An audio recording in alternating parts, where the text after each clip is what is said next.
నమస్కారం, నేను Sahasra. Welcome back to our channel. Janasena TDP పొత్తు మీద వెళ్తున్నారు. సో చంద్రబాబు నాయుడు గారు బయటకు వచ్చిన తర్వాత విడివిడిగా సభలు ఏర్పాటు చేశారు. అదేవిధంగా జనసేన కూడా ఎన్నోసారి మహాసభలు ఏర్పాటు చేశారు. అయితే మొట్టమొదటిసారిగా టీడీపీ జనసేన కలిపి తెలుగు జనసేన మహాసభని తాడేపల్లిగూడెంలో ఏర్పాటు చేశారు. ఎన్నికల ప్రచారంలో భాగంగా ఎన్నికలు దగ్గర పడుతున్నందున సో ఇద్దరు కలిసి ఏర్పాటు చేసిన ఈ మహాసభ గురించి ముఖ్యాంశాలు, అదేవిధంగా ముందుకు ఏ విధంగా వెళ్ళిపోతున్నారు, వీళ్ళ కార్యాచరణ, ఇటువంటి అంశాలన్నీ కూడా ఏపీకి సంబంధించిన ఒక వ్యక్తి మన స్టూడియోలో ఉన్నారు. వారిని అడిగి పూర్తి వివరాలు తెలుసుకునే ప్రయత్నం చేద్దాం. నమస్తే అండి. నమస్తే అండి. సో జనసేన టీడీపీ పొత్తు మీద వెళ్తున్నారు. అయితే ఎప్పుడైతే ఈ మహాసభ ఏర్పాటు చేసిన తర్వాత కొన్ని ట్రోల్స్ అయితే రావడం అయితే జరిగింది. సో చంద్రబాబు నాయుడు గారు మొత్తం మీద సింగిల్గా అంటే సోలో నాయకుడిగా ముందుకు వెళ్ళాలి అన్నట్టుగా కుటుంబ సభ్యులను ఎవరిని కూడా దగ్గరికి రానియకుండా, అంటే జూనియర్ ఎన్టీఆర్ గారిని మళ్ళీ పార్టీలోకి రానియకుండా కేవలం తను మాత్రమే హైలైట్ అవ్వడానికి ఈ సభని ఏర్పాటు చేశారు అనే ఒక కామెంట్స్ అయితే వింటున్నాము. అది నిజమేనా? ఒకటి నేను క్లారిటీగా చెప్పదలుచుకున్నది ఏంటంటే, ఈ తెలుగు జన విజయకేతనం సభ, ఈ జెండా సభ దేనికోసం అంటే తెలుగుదేశం పార్టీ జనసేన పొత్తు తర్వాత అనేక సభలు ఏర్పాటు చేయడం జరిగింది. రాకదలరా, శంకర్రావు, అదేవిధంగా నవశకం సగం. అదేవిధంగా ఈ జెండా సభ ఏంటంటే రెండు పార్టీలు దిశానిర్దేశం చేయడానికి కార్యకర్తలకు చేయడం జరిగింది తాడేపల్లిగూడెంలో. ఈ కార్యక్రమం అనేది విజయవంతం అవడం జరిగింది, మొదటిది. రెండోది ఏంటంటే, ఇక్కడి నుంచి ఈ వేదికపై నుంచి చంద్రబాబు గారు, పవన్ కళ్యాణ్ గారు ఒకటే చెప్పారు, ఈ పొత్తు పవన్ కళ్యాణ్ కోసమో చంద్రబాబు కోసమో కాదు, రాష్ట్రం కోసం, రాష్ట్ర ప్రజల కోసం, రాష్ట్ర భవిష్యత్తు కోసం, రేపటి తరాల యువత కోసం ఈ పొత్తు అని చెప్పి క్లారిటీగా వాళ్ళ మెసేజ్ ఇవ్వడం జరిగింది. ఎందుకంటే ఈ జగన్మోహన్ రెడ్డిని గద్దె దించడానికి ఈ పొత్తు అని చెప్పడం జరిగింది. ఈ విధంగా వాళ్ళు రాష్ట్ర ప్రయోజనాల కోసం వెళ్తూ ఉన్నారు. మీరు ఇప్పుడు అడిగారు జూనియర్ ఎన్టీఆర్ విషయం ఏదో హైలైట్ అవ్వాలి. ఇక్కడ నేను ఒకటి చెప్తాను. జూనియర్ ఎన్టీఆర్ కానీ చంద్రబాబు నాయుడు గారు ఏ విధంగా గౌరవం ఇవ్వాలో ఆ విధంగా గౌరవం ఇచ్చారు. అన్ని విధాలుగా ఆయన్ని ఒకప్పుడు రాజకీయంగా ప్రోత్సహించిన వ్యక్తి చంద్రబాబు నాయుడు గారు 2009లో. అదేవిధంగా మీరు చూసినట్లయితే జూనియర్ ఎన్టీఆర్ గారిని చంద్రబాబు నాయుడు గారు ఎప్పుడు అనలా, జూనియర్ ఎన్టీఆర్ గారు కూడా చంద్రబాబు నాయుడు గారిని ఎప్పుడు ఏ విధంగా అనలా. ఇది వాళ్ళిద్దరూ ఒకే కుటుంబ సభ్యులు, కలిసిమెలిసి ఉంటారు. తప్పకుండా ఆయన సినిమాల్లో బిజీగా ఉన్నాడు, ఆయన యొక్క షెడ్యూల్స్లో. చంద్రబాబు నాయుడు గారు రాజకీయాల్లో బిజీగా ఉన్నారు. వాళ్ళు ఎవరుండే సెక్టార్లో వాళ్ళు ఉన్నారు. ఇక్కడ ఒకరు ఎక్కువ ఒకరు తక్కువ కాదు. నేనంటే ఒకరు ఎక్కువ ఒకరు తక్కువ కాదనేది ఏ విషయంలో అంటే, ఇక్కడ పవన్ కళ్యాణ్ గారు, చంద్రబాబు గారు రాజకీయాల్లో ఉన్నారు కాబట్టి వీళ్ళు ఈ విధంగా రాజకీయాల్లో చేస్తున్నారు. ఆయన సినిమాల్లో ఉన్నాడు కాబట్టి ఆయన ఆ ఫీల్డ్లో ఆయన గొప్పవచ్చు. ఇక్కడ వీళ్ళు రాజకీయాలు ప్రజెంట్ రాష్ట్రం రాజకీయాల్లో ఉన్నారు. వీళ్ళిద్దరూ కలిసి పొత్తు పెట్టుకొని చేస్తూ ఉన్నారు. ఇక్కడ చంద్రబాబు నాయుడు గారు హైలైట్ అయ్యేదానికి ఈ విధంగా మీరు అడుగుతూ ఉన్నారు. ఒకటి, చంద్రబాబు నాయుడు గారు is a proved. Chandrababu Naidu గారు అంటే ఆయనకు ఒక పేరు, ప్రఖ్యాతులు ఉన్నాయి. ఆయన హైలైట్ అయ్యే అంత మీరు అడిగిన క్వశ్చన్ ఎలా ఉందంటే, ఇది ఒక విధంగా చెప్పాలంటే ఆయన స్థాయిని తగ్గించేట. ఆయన ఏమో హైలైట్ అవ్వాలనుకో, ఎందుకంటే ఆయనకుండే స్థాయి, ఆయనకుండే గౌరవం చంద్రబాబు నాయుడు గారికి ఎల్లప్పుడూ ఉంటాయి.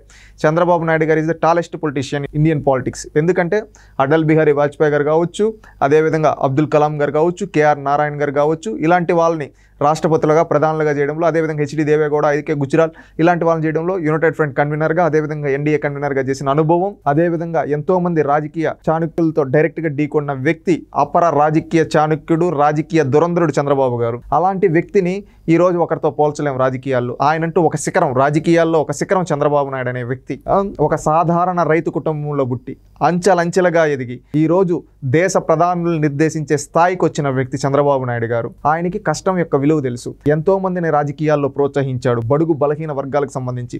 ఒకప్పుడు జిఎంసి బాలయోగ్ గారు కావచ్చు, అదేవిధంగా ఈరోజు మహాసేన్ రాజేష్ కొలికిపూడి లాంటి వాళ్ళని కావచ్చు, ఎంతో మందిని ఆనాటి తరం ఈనాటి తరం ప్రతి ఒక్కరిని ప్రోత్సహించే వ్యక్తి చంద్రబాబు నాయుడు గారు.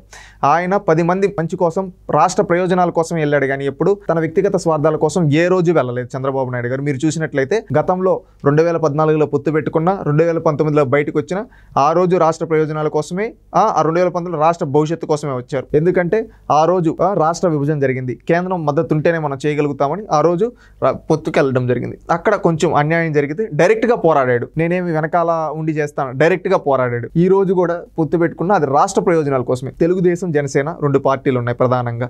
ఎవరికుండే ఓటింగ్ పర్సంటేజ్ వాళ్ళకుంది. ఇప్పుడు ఈ 2 పార్టీలు ప్రభుత్వ వ్యతిరేక ఓటు అనేది చీలకూడదు. ప్రభుత్వ వ్యతిరేక ఓటు అనేది చీలిపోతే రేపు మనం రాష్ట్రం నష్టపోతుంది. అందుకని కలవాలి అని చెప్పి పవన్ కళ్యాణ్ గారు, చంద్రబాబు గారు ఇద్దరు మాట్లాడుకొని ఆ తర్వాత వాళ్ళు బయటకు చెప్పడం జరిగింది. దానికి తగ్గట్టుగా ఈరోజు 2 పార్టీ కార్యకర్తలు వెళ్తూ ఉన్నారు. అదేవిధంగా ఈ సభ కూడా పెట్టడం జరిగింది. ఈ సభ ప్రధాన ఉద్దేశం ఏంటంటే, రేపు రానున్న ఎన్నికల్లో మనం అధికారంలోకి రావాలనే ఉద్దేశంతో, అదేవిధంగా ప్రజలకు మంచి చేయాలనే దాని గురించి ఏం చేస్తామో చెప్పడం జరిగింది. ఓకే, అంటే కొన్ని వార్తా ఛానళ్ళు ఈ విధంగా రాయడం, దాన్ని బట్టి నేను అడగడం జరిగింది. సో అంటే సినీ గ్లామర్ని యాడ్ చేయాలంటే జూనియర్ ఎన్టీఆర్ ఉన్నారు కదా, మరి ఆయన్ని అసలు పార్టీలో కలుపుకోవడం అనేది లేకుండా, అసలు కుటుంబ సభ్యులు ఎవరిని, వారసులు ఎవరిని దగ్గర రాయకుండా పరాయి వాళ్ళు అన్నట్టు, అంటే పవన్ కళ్యాణ్ని వాళ్ళ పార్టీలోకి కలుపుకోవడాన్ని కొంతమంది నెగిటివ్గా చూస్తున్నారు. దీనికి మీ సమాధానం? ఒకటి నేను క్లారిటీగా చెప్పేది ఏంటంటే అండి, ఇప్పుడు వాళ్ళు కొన్ని కాంట్రవర్సీ థింగ్స్ ఉంటాయి. కాంట్రవర్సీగా ఏమంటే అవి రాస్తూ ఉంటారు. ఇక్కడ పవన్ కళ్యాణ్ గారు ఒక రాజకీయ పార్టీ 2014లో పెట్టారు. 2014లో పార్టీ పెట్టిన నాటి నుండి జనసేనని ఆయన నడిపిస్తూ వస్తూ ఉన్నాడు. ఆ రోజు కలిసి పోటీ చేశారు. ఈ రోజు వాళ్ళు పొత్తు ధర్మంగా కలిసి పోటీ చేశారు. వాస్తవికం ఇది జరిగింది. ఆ రోజు 2014లో చంద్రబాబు నాయుడు గారు ముఖ్యమంత్రి అయినప్పుడు కళ్యాణ్ రామ్ గారు కావచ్చు, ఎన్టీఆర్ గారు కావచ్చు, ఆనాడు హరికృష్ణ గారు బతుకున్నారు. ఆ రోజు హరికృష్ణ గారు అందరూ కలిసిమెలిసి కుటుంబ సభ్యులు ఆ రోజు కార్యక్రమాల్లో పాల్గొనే వాళ్ళు. రీసెంట్గా మనం చూస్తే కళ్యాణ్ రామ్ వాళ్ళ అన్న చనిపోయినప్పుడు కావచ్చు, హరికృష్ణ గారు చనిపోయినప్పుడు కావచ్చు, రీసెంట్గా తారకరత్న చనిపోయినప్పుడు, అదే హరికృష్ణ గారు ఎప్పుడైతే చనిపోయారో అప్పటి నుంచి దూరం పెట్టారని అంటున్నారు. అనేది అది అబద్ధం అండి. వాళ్ళకి ఎంత విలువ ఇవ్వాలో, ఎంత వాల్యూ ఇవ్వాలో ఇస్తూ ఉన్నారు వాళ్ళ కుటుంబ సభ్యులు. అది ఈరోజు మధ్యలో కావాలనే కొన్ని ఛానల్స్ వాళ్ళ రేటింగ్ల కోసం ఈ విధంగా చేస్తూ ఉన్నారు. ఈరోజు అదే కుటుంబానికి సంబంధించి, నందమూరి కుటుంబానికి సంబంధించి మోక్షజ్ఞ ఉన్నాడు. అదేవిధంగా చాలామంది ఉన్నారు కదా, వాళ్ళు ఎవరన్నా బయటకు వస్తున్నారు. చంద్రబాబు నాయుడు గారు ఏంటంటే ఆయన రాజకీయాల్లో ఉన్నాడు. ఆయన 10 మందికి మేలు చేయాలి అనే ఉద్దేశం, అంతేగాని నా వారసులకు నేను టికెట్లు ఇచ్చుకోవాలి, నా వాళ్ళకి నేను ఇచ్చుకోవాలనే ఉద్దేశం కాదు. ఈవెన్ లోకేష్ గారిని కూడా ఒక సాధారణ వ్యక్తిగాని పార్టీలోకి తీసుకొని ఆయన టాలెంట్తో లోకేష్ గారు ప్రూవ్ చేసుకొని ఈరోజు పార్టీలో ఆ స్థాయికి వచ్చాడు. తీసుకొని వచ్చి లోకేష్ నా కొడుకు ఈ విధంగా చేసి నేను చెప్పలేదు. లోకేష్ గారు పార్టీలో ఏ విధంగా కష్టపడ్డారు? 2009 నుంచి పార్టీలో కష్టపడ్డారు లోకేష్ గారు. బ్యాక్ ఎండ్లో ఆఖరికి 2014 తర్వాత పదవులు తీసుకున్నాడు. దాదాపు 7-8 ఏళ్ళు పార్టీ కోసం కష్టపడి ఆ తర్వాత పదవులు తీసుకున్నాడు లోకేష్ గారు. భారతదేశ చరిత్రలో ఏ పార్టీలో కానీ కార్యకర్తలకు సంక్షేమం అనేది ఇవ్వరు, కానీ తెలుగుదేశం పార్టీలు ఇస్తారు. ఆ ఆలోచన వెనుకున్న వ్యక్తి లోకేష్. అంటే కార్యకర్తల కోసం కష్టపడుతున్నాడు, కార్యకర్తలకు మేలు చేస్తూ ఉన్నాడు, పార్టీ కోసం ఇన్నేళ్ళు కష్టపడు. ఇది నాయకుడి యొక్క లక్షణం. ఇలాంటి వాటికి మన పదవులు ఇచ్చి ప్రోత్సహించాలని చంద్రబాబు నాయుడు గారు ప్రోత్సహించారు.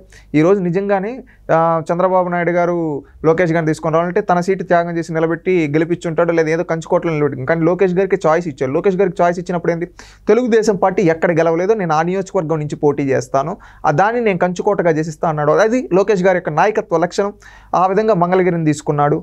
ఫస్ట్ టైం ఓడిపోయాడు, కానీ ఈసారి 50,000 ఓట్ల మెజారిటీతో గెలవబోతున్నాడు. కారణం ఏంటి? అక్కడ అభివృద్ధి చేశాడు. అంటే నాయకుడికి ఉండాల్సిన లక్షణం అది లోకేష్ గారికి ఉంది. అందువల్ల ప్రోత్సహిస్తూ ఉన్నారు. పార్టీ కష్టకాలంలో ఉండేటప్పుడు కార్యకర్తలు పైన అక్రమ కేసులు పెడితే ఆ రోజు కార్యకర్తలకు అండగా నిలబడిన వ్యక్తి లోకేష్. కార్యకర్తలపైన సోషల్ మీడియా కేసు కావచ్చు, కార్యకర్తలకు ఏదైనా ఆపద ఉందంటే వాళ్ళని ఆదుకుని తన జోబీలో నుంచి డబ్బులు తీసిచ్చి మీకు అండగా నేనున్నా, మిమ్మల్ని టచ్ చేయాలంటే ముందు ఈ లొకేషన్ టచ్ చేయాలని కార్యకర్తలకు అండగా నిలబడి ఒక నాయకుడిగా ప్రూవ్ చేసుకున్నాడు. ఆ తర్వాత జాతీయ ప్రధాన కార్యదర్శిగా ఈ విధంగా పార్టీలో యువగలం పాదయాత్ర చేసి ఈ విధంగా ఒక తనకంటూ ఒక క్రెడిబిలిటీ ఏర్పాటు చేసుకుని లోకేష్ గారు. అది లోకేష్ గారి స్థాయి.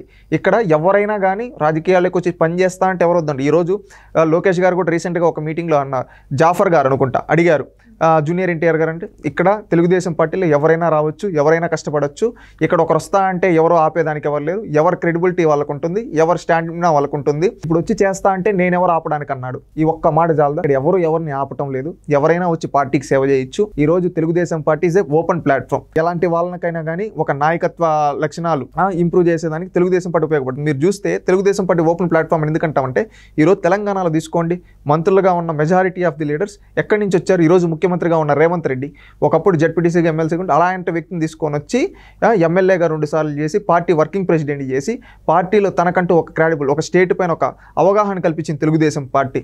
అదేవిధంగా ఈరోజు సీతక్క గారు 2004 ముందు సీతక్క గారు ఎవరు? అలాంటప్పుడు సీతక్క గారికి ఎమ్మెల్యేగా ఆపర్చునిటీ ఇచ్చింది తెలుగుదేశం పార్టీ. అదేవిధంగా ఈరోజు తుమ్మల నాగేశ్వరరావు గారు ఉన్నారు, ఆయనకు ఆపర్చునిటీ ఇచ్చింది ఎవరు? తెలుగుదేశం పార్టీ. ఈ విధంగా చెప్పుకుంటూ పోతే ఎంతోమందికి రాజకీయ భిక్ష పెట్టింది తెలుగుదేశం పార్టీ. ఆ విధంగా వాళ్ళు తెలుగుదేశం పార్టీలో ఎదిగి ఈరోజు పక్క పార్టీలోకి వెళ్ళి ఉండొచ్చు, కొంతమంది తెలుగుదేశం పార్టీలోనే ఉండొచ్చు, కొంతమంది సొంతంగా పార్టీలు పెట్టుకొని నాయకులుగా ఎదుగుండొచ్చు. కేసీఆర్ లాంటి వాళ్ళు. తెలుగుదేశం పార్టీ అనేది ఎవరికైనా తెలుగుదేశం పార్టీలో వచ్చి నేర్చుకొని ఒక యూనివర్సిటీ లాంటి తెలుగుదేశం పార్టీ వాళ్ళు రాజకీయాల్లో పాల్గొని వాళ్ళకి అవకాశాలు తెలుగుదేశం పార్టీ కల్పిస్తుంది. ఆ విధంగా కల్పిస్తూ వచ్చింది ఈ రోజు వరకు కూడా. ఈరోజు జూనియర్ ఎన్టీఆర్ గారినో ఇంకెవరినో తెలుగుదేశం పార్టీ ఎవ్వరూ ఆపరు. తెలుగుదేశం పార్టీలో ఎవ్వరు వచ్చినా కానీ కష్టపడచ్చు, పని చేయొచ్చు. అదేవిధంగా వాళ్ళు ప్రూవ్ చేసుకున్న తగిన విధంగా వాళ్ళకి గౌరవం తెలుగుదేశం పార్టీ ఇస్తుంది. ఈరోజు తెలుగుదేశం పార్టీ జనసేన కూడా కూటమి రాష్ట్ర ప్రయోజనాల కోసం మాత్రమే ఈ పొత్తు ఏదో చంద్రబాబు నాయుడు గారి కోసమో, పవన్ కళ్యాణ్ గారి కోసమో, ఎవరికో మంత్రి పదవుల కోసమో, ఎవరో ఎమ్మెల్యేలు గెలవడం కోసమో, ఎంపీలకు గెలవడం కోసం కాదు. రాష్ట్ర ప్రయోజనాల కోసం, రాష్ట్ర భవిష్యత్తు కోసం. ఎందుకంటే ఈ జగన్మోహన్ రెడ్డి గారి పరిపాలనలో దగాపడ్డారు ఆంధ్రులు. ఎందుకంటే జగన్మోహన్ రెడ్డి గారు ఒకప్పుడు అనేక హామీలు ఇచ్చాడు. జాబ్ క్యాలెండర్ అన్నాడు, మెగా డిఎస్సి అన్నాడు, అదేవిధంగా 2,30,000 ఉద్యోగాలు అన్నాడు, సిపిఎస్ రద్దు అన్నాడు, మద్యపాన నిషేధం అన్నాడు. ఇవేవి చేయాల. ఈ విధంగా చేయకపోగా రాష్ట్రాన్ని అప్పుల కుప్పలుగా మార్చి రాష్ట్రాన్ని సర్వనాశనం చేస్తూ ఉంటే రాజకీయ పార్టీలుగా మన బాధ్యతగా మనం రాష్ట్రాన్ని కాపాడుకోవాలి. ఈ సైకో నుంచి మనందరం కలిసి ఈ సైకోని రాష్ట్రం నుంచి తరిమికొట్టి మళ్ళీ మన రాష్ట్రాన్ని అభివృద్ధి దిశగా తీసుకొని వెళ్దాం. మనం ఒక మంచి రాజధాని నిర్మించుకున్నాం, మన యువతకి ఒక మంచి భవిష్యత్తు ఇద్దాం, మన మహిళలకు రక్షణ కల్పిద్దాం, మన రైతులకి గిట్టుబాటు ధర కల్పిద్దాం, మన రైతులకు అందరికీ చేయూతనిచ్చి పరిశ్రమలు తీసుకొని వచ్చి మన రాష్ట్రాన్ని కూడా అగ్రగామి రాష్ట్రంగా చేసుకున్నామనే దానికోసం పెట్టుకున్నదే ఈ పొత్తు. రైట్ అండి. సో తెలుగుదేశం జనసేన పార్టీ పొత్తు మీద మొదటిసారి వెళ్ళిన ఈ మహాసభ ఏదైతే ఉందో కేవలం రాష్ట్ర ప్రజల సంక్షేమం కోసమే, రాష్ట్ర ప్రజల శ్రేయస్సు కోసమే తప్ప ఎవరు స్వార్థం కోసం అయితే చేయలేదు. సో కలిసి పని చేద్దాం, కలిసి రాష్ట్రాన్ని అభివృద్ధి చేద్దాం అనే ఉద్దేశంతోనే ఈ సభనైతే ఏర్పాటు చేశారు. సో ఈ సభ మీకు ఎలా అనిపించిందో కామెంట్ చేయండి. Thank you.